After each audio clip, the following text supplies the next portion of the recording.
Welcome to exam सहपाठी। आज के इस मासिक समसामयिकी सार यानी कि मंथली करंट अफेयर्स में हम लोग सितंबर 2022 के करंट अफेयर्स को कर रहे हैं और ये हमारा दूसरा पार्ट है। पहले पार्ट में हम लोगों ने महत्वपूर्ण नियुक्तियों के बारे में देखा था। इस पार्ट में हम लोग सितंबर माह में जो महत्वपूर्ण पुरस्कार प्रदान किए गए हैं, इसके अलावा सितंबर माह में जारी किए गए ऐप और पोर्टल्स को देखेंगे। अगर आप यहाँ पर पहली बार आए हैं तो यूट्यूब पर हमें सब्सक्राइब कर सकते हैं। इसके अलावा टेलीग्राम, इंस्टाग्राम और फेसबुक पर भी आप हमें फॉलो कर सकते हैं। तो आइए स्टार्ट करते हैं। ये हमारे एग्ज़ाम्स के लिए उतने ही इंपॉर्टेंट हो गए क्योंकि करंट अफेयर्स आपके हर एक एग्ज़ाम में अधिकतर पूछ ली जाती है। तो पहला हमारा है, किस राज्य को मोटे अनाज यानी कि मिलेट्स को बढ़ावा देने के लिए पोषक अनाज अवार्ड 2022 प्रदान किया गया है। तो पोषक अनाज अवार्ड 2022 प्रदान किया गया किसे? छत्तीसगढ़ राज्य को। और इसे ये अवार्ड क्यों प्रदान किया गया? तो ये प्रदान किया गया है मोटे अनाज यानी कि मिलेट्स बोलते हैं इंग्लिश में इन्हें, ठीक है, इनको बढ़ावा देने के लिए पोषक अनाज अवार्ड किसे दिया गया? छत्तीसगढ़ राज्य को। अगला हमारा है, किस देश ने भारतीय नौसेना के पूर्व प्रमुख एडमिरल सुनील लांबा को मेरिटोरियस सर्विस मेडल से सम्मानित किया है? तो एडमिरल सुनील लांबा आपके पूर्व नौसेना प्रमुख रह चुके हैं और इनको मेरिटोरियस सर्विस मेडल किस देश ने प्रदान किया? तो ये प्रदान किया है सिंगापुर ने, ठीक है। तो सिंगापुर के साथ भारत के रिश्तों को अच्छा करने के लिए एडमिरल सुनील लांबा को मेरिटोरियस सर्विस मेडल प्रदान किया गया सिंगापुर सरकार के द्वारा। अगला हमारा है, सितंबर 2022 में capital foundation life time achievement award से किसे सम्मानित किया गया? तो ये भी आपका इंपॉर्टेंट अवार्ड है, इसको जरूर याद रखेंगे आप। इसे दिया गया नवीन पटनायक को, ठीक है। और नवीन पटनायक वर्तमान में उड़ीसा के मुख्यमंत्री हैं। Capital foundation life time achievement award किसे प्रदान किया गया? तो ये प्रदान किया गया है नवीन पटनायक को, जो कि आपके ओडिशा के वर्तमान में मुख्यमंत्री हैं। अगला हमारा है, किस देश के द्वारा भारतीय थल सेना प्रमुख जनरल मनोज पांडे को जनरल की मानद उपाधि से सम्मानित किया गया? तो भारत के द्वारा नेपाल के जो आपके सेना प्रमुख होते हैं उनको जनरल की उपाधि दी जाती है और नेपाल के द्वारा भारत के जो आपके थल सेना प्रमुख होते हैं उनको जो है जनरल की मानद उपाधि से सम्मानित किया जाता है। इन दोनों देश के बीच में ये चलता रहता है। तो अभी हाल ही में जो आपके वर्तमान में मनोज पांडे हैं, भारतीय थल सेना के अध्यक्ष, इन्हें जो है नेपाल ने जनरल की मानद उपाधि से सम्मानित किया है। नेक्स्ट हमारा है, मिस अर्थ इंडिया 2022 का खिताब किसने जीत लिया है? तो मिस अर्थ इंडिया 2022 का खिताब जीता है वंशिका परमार ने। और ये किस राज्य से संबंधित है? तो ये आपके हिमाचल प्रदेश राज्य से संबंधित है, ठीक है ना। Vanshika Parmar Miss Earth India 2022। 52वां Dada Saheb Phalke पुरस्कार 2020 के लिए किसे प्रदान किया गया? तो ये आपका दादा साहब फाल्के पुरस्कार कौन से क्रम का है? तो 52वें क्रम का है। और किस वर्ष के लिए दिया गया? ये 2020 के लिए दिया गया। सितंबर 2022 में इसे प्रदान किया गया किसे? तो ये प्रदान किया गया है आशा पारेख को, ठीक है ना। ये आपकी पुरानी जो है काफ़ी फेमस अभिनेत्री रह चुकी हैं। तो ये आपका दादा साहब फाल्के 52वां जो है किसे दिया गया? आशा पारेख को। जबकि 51वां जो है ये आपके 2019 के लिए दिया गया था, वर्ष 2019 के लिए, और ये प्रदान किया गया था किसे? रजनीकांत को प्रदान किया गया था 51वां। नेक्स्ट हमारा है, किस फिल्म को 95वें अकादमी पुरस्कार, जिसको आप लोग ऑस्कर अवार्ड भी कहते हो, ठीक है, तो ऑस्कर अवार्ड 2023 के लिए सर्वश्रेष्ठ अंतर्राष्ट्रीय फीचर फिल्म की श्रेणी में भारत की तरफ से जो है कौन सी प्रविष्टि भेजी गई, यानी कि किस फिल्म को जो है भेजा गया है? तो इस फिल्म का नाम है छेल्लो सो, यानी कि ये आपका गुजराती में नाम है छेल्लो सो। ये गुजराती मूवी है और जिसका जो है मतलब होता है लास्ट फिल्म शो, ओके। तो छेल्लो सो जो है इसका नाम है, गुजराती फिल्म है ये। इसे जो है भारत की तरफ से आपके ऑस्कर 2023 में अंतर्राष्ट्रीय फीचर फिल्म की श्रेणी में भेजा गया है। नेक्स्ट हमारा है, प्रतिष्ठित प्रियदर्शनी अकादमी स्मिता पाटिल मेमोरियल अवार्ड में सर्वश्रेष्ठ अभिनेता का पुरस्कार किसे दिया गया? तो ये आपकी चुनी गई है कौन? आलिया भट्ट। इनको कौन सा अवार्ड दिया गया? स्मिता पाटिल मेमोरियल अवार्ड, ठीक है। तो स्मिता पाटिल मेमोरियल अवार्ड किसे प्रदान किया गया? तो ये प्रदान किया गया है आलिया भट्ट को। किस राज्य को संस्कृति के लिए सर्वश्रेष्ठ गंतव्य का अंतर्राष्ट्रीय यात्रा पुरस्कार 2023 प्रदान किया गया?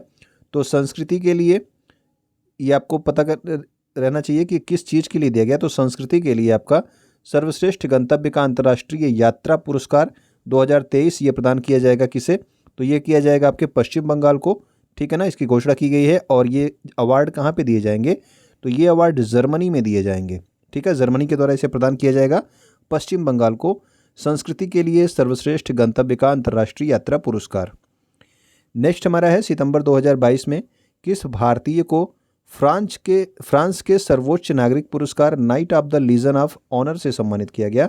तो ये फ्रांस का सर्वोच्च नागरिक सम्मान है Knight of the Legion of the Honour, और ये प्रदान किया गया स्वाति पिरामल को। ठीक है, पिछले महीने जो है किसे प्रदान किया गया था, तो पिछले महीने जो है फ्रांस का जो सर्वोच्च नागरिक पुरस्कार है ये शशि थरूर को दिया गया था, और इस महीने यानी कि सितंबर माह में किसे प्रदान किया गया, तो सितंबर माह में प्रदान किया गया डॉक्टर स्वाति पिरामल को। ओके, तो ये दोनों जो है आप याद रखेंगे।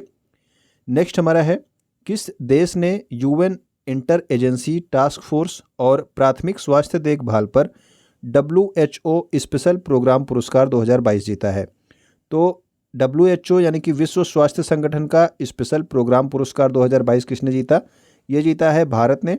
और किस लिए जीता है? तो ये आपके हाइपरटेंशन को कंट्रोल करने के लिए ये पुरस्कार जीता है।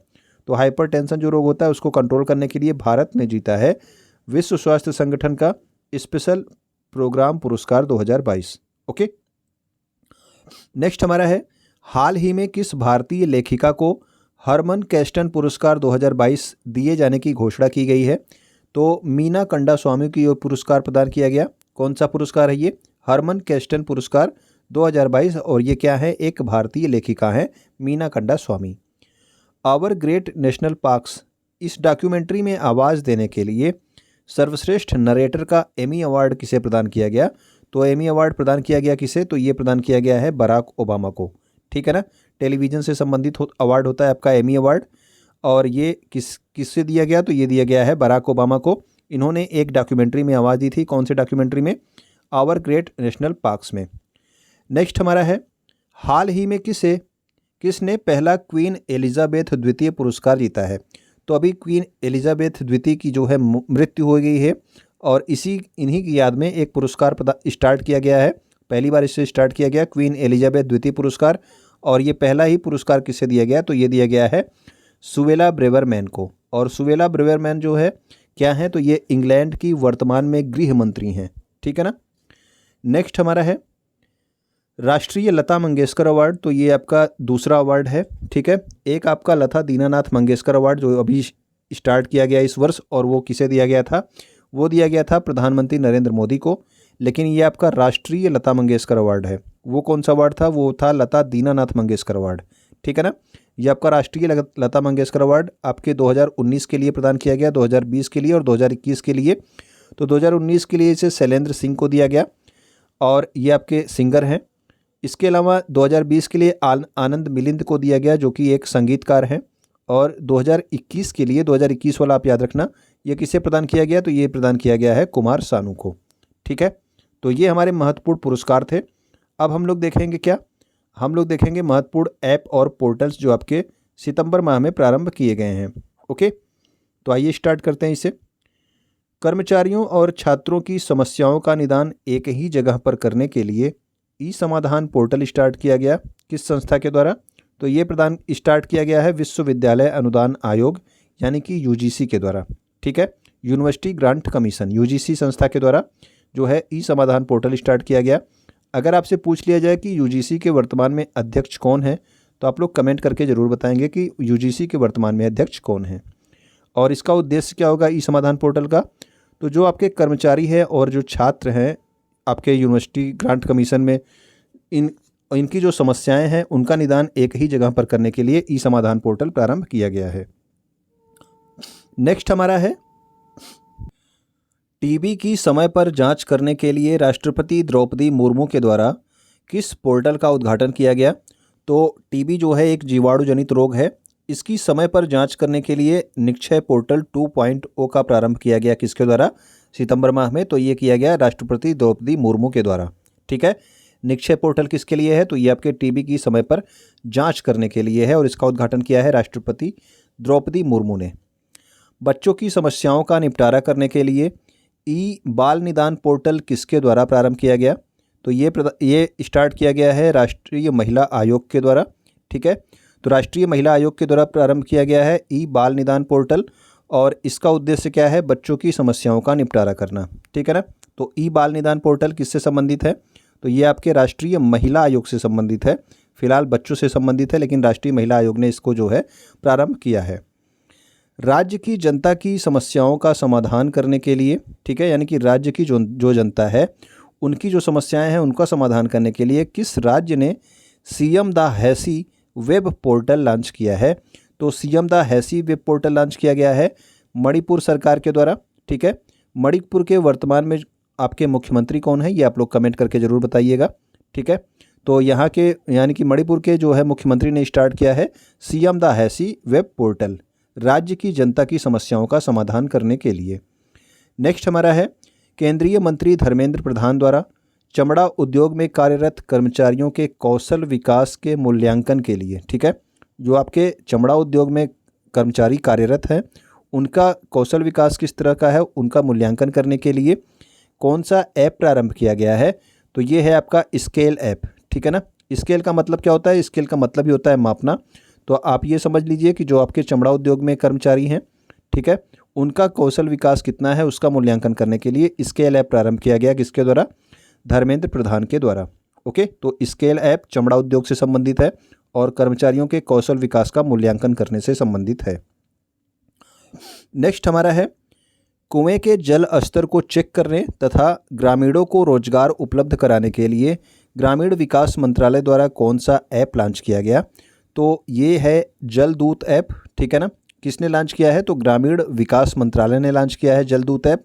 उद्देश्य क्या है? तो जो आपके गर्मियों में जो कुएं जो है कुओं का जल स्तर नीचे चला जाता है तो उनके जल स्तर को चेक करने तथा ग्रामीणों को इस हेतु जो है रोजगार प्रदान करने के लिए जल दूत ऐप स्टार्ट किया गया ग्रामीण विकास मंत्रालय के द्वारा। स्वदेशी शिक्षा और कला को बढ़ावा देने के लिए, यानी कि स्वदेशी शिक्षा और स्वदेशी कलाएं जो हैं उनको बढ़ावा देने के लिए एक ई लर्निंग प्लेटफॉर्म भारत विद्या का शुभारंभ किसने किया? तो भारत विद्या जो है ये स्वदेशी शिक्षा और कला को बढ़ाएगी और इसका प्रारंभ किया गया निर्मला सीतारमण के द्वारा, जो कि वर्तमान में भारत की क्या हैं? वित्त मंत्री हैं, ठीक है, फाइनेंस मिनिस्टर हैं। तो भारत विद्या पोर्टल निर्मला सीतारमण ने स्टार्ट किया स्वदेशी शिक्षा और कला को बढ़ावा देने के लिए। तो ये हमारे महत्वपूर्ण जो है आपके पुरस्कार और आपके महत्वपूर्ण ऐप और पोर्टल्स थे जो आपके सितंबर माह में स्टार्ट किए गए थे। तो उम्मीद करता हूँ चीज़ें आपको अच्छी लगी होंगी, तो आप इसे शेयर करेंगे, ठीक है ना। और वीडियो को आप लाइक कर चुके होंगे अगर आप यहाँ तक देख रहे हैं। वीडियो को देखने के लिए आपका बहुत बहुत धन्यवाद, ठीक है। आप लोग सब्सक्राइब ना किए हो तो कर लीजिएगा। अगला जो है वीडियो आपको जल्द ही मिल जाएगा।